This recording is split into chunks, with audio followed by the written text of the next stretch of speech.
É por isso que o filho do goleiro Bruno precisa ser forte. Você sabe por onde anda Bruninho, filho de Elisa Samúdio, finalizada pelo ex-goleiro Bruno, que jogava pelo Flamengo? O que ele está fazendo hoje em dia pegou toda a mídia de surpresa. Mas antes, me permita refrescar a sua memória. Estamos face a face de uma das histórias mais terríveis do futebol brasileiro, que completa praticamente 15 anos. E a verdade é que ela ainda assombra todos os envolvidos. Vou te contar algumas coisas que você não sabe sobre este caso.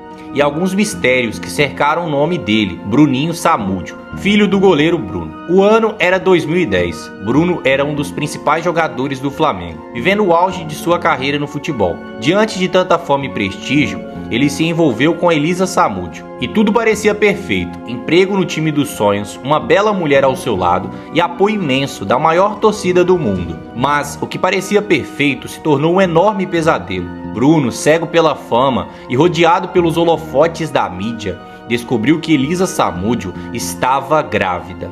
Ao receber a notícia, o goleiro ficou em choque e não soube lidar com a situação. O relacionamento entre os dois começou a se desgastar.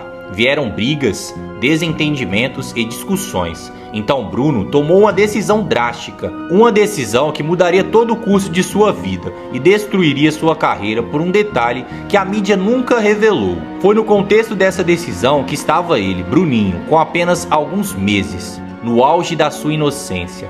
Mal sabia ele que seu pai estava prestes a fazer algo que mudaria a vida de todos ao seu redor. O que o goleiro Bruno, seu pai, fez? Financiou o desaparecimento de Elisa Samúdio, chocando toda a mídia. Mas o que fez um homem de grande prestígio, no auge de sua carreira, cometer tal barbaridade? E como isso alterou drasticamente a vida do seu filho, que à época nada poderia ter feito? A mulher simplesmente desapareceu, o que gerou desconfiança das autoridades. Após investigações, Bruno foi preso e, com a confirmação da morte de Elisa, acabou sendo condenado. Sua carreira no futebol profissional chegou ao fim naquele momento. Um dos possíveis motivos do ato estava relacionado com as cifras que o jogador recebia naquele momento enquanto atuava pelo Flamengo. Segundo fontes, o goleiro ganhava cerca de R$160 mil mensais da equipe carioca, valor que poderia ser afetado em caso de pagamento de pensão alimentícia feita por parte do jogador. Vamos lembrar que o ano era 2010 e o atual goleiro do Flamengo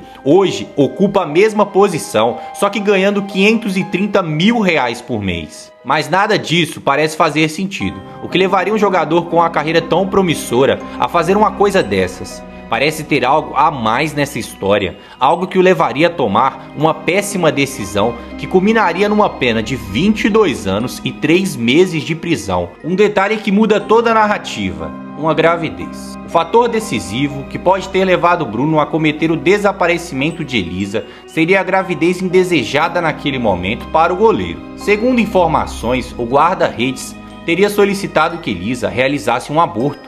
Contudo, o ato não foi cumprido por sua companheira, o que aumentou a raiva que Bruno sentia naquele momento. É aí que entra outra figura nessa história, Luiz Henrique Romão, mais conhecido como Macarrão. Macarrão passou a ser um dos personagens mais polarizados do caso. Sua atuação como executor e, posteriormente, sua colaboração com as autoridades o colocaram no centro do debate. A trajetória de sua vida, tanto antes quanto após o crime, foi amplamente explorada pela mídia, transformando-o em uma figura intrigante e multifacetada, mas também marcada por uma grande tristeza. Mas por que Macarrão teve um papel tão decisivo nessa história? Ele desempenhou um papel central no caso de Elisa Samúdio, amigo próximo do goleiro Bruno desde a infância. Macarrão atuava como secretário e administrador financeiro de Bruno, sendo responsável por diversas questões pessoais e profissionais do jogador. Em relação ao desaparecimento e morte de Elisa Samúdio,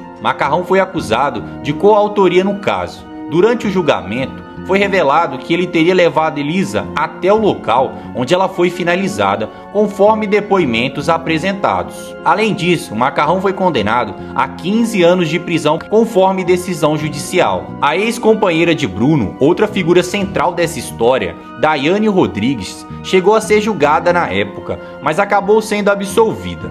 Além disso, outra pessoa também estava envolvida no crime com função de acobertar o caso, sendo ela Fernanda Gomes de Castro, ex-namorada do jogador. De acordo com o que foi apurado, Elisa teria sido levada diretamente para um local distante, sendo um sítio que pertencia ao jogador.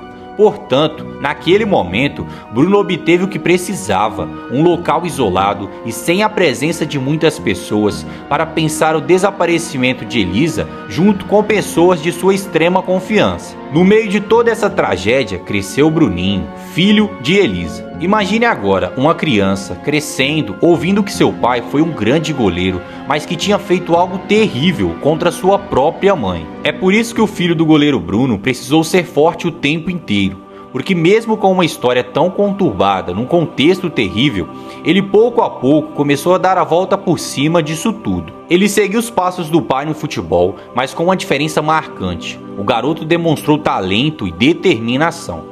Bruninho escolheu a mesma posição do pai, a de goleiro. Escolher a carreira do futebol e ainda atuar na mesma posição do seu pai evidencia a inteligência emocional do garoto. Na verdade, eu até acredito que Bruninho não deveria ser lembrado por nós como filho de alguém que fez uma atrocidade com sua mãe, mas como alguém que, mesmo com todos os acontecimentos e com todos os motivos possíveis para passar longe do futebol, escolheu o mais improvável dos caminhos. Inclusive, um dos principais clubes que atuou foi o Atlético Paranaense, onde jogava desde 2022. Em 2024, ele foi dispensado pelo clube e chamou a atenção de 7 grandes times. No mesmo ano, Bruninho assinou o contrato com o Botafogo e passou a integrar o time sub-14. Vale destacar que enquanto esteve no Atlético, Bruninho foi eleito o melhor goleiro em uma competição que disputou, demonstrando sua grande habilidade e potencial como guarda-redes. Mas ainda existe uma grande discussão sobre isso, com opiniões que dividem a internet. Muitas pessoas questionam se Bruninho deveria se reaproximar do pai, mas ele mantém distância. Vale ressaltar que não é fácil perder alguém tão próximo e ainda mais descobrir que seu pai foi capaz de fazer algo tão terrível. No fim, a decisão é dele e não é a internet que deveria decidir isso. Agora, para você, Bruninho está certo em não querer contato com Bruno após uma atrocidade tão grande?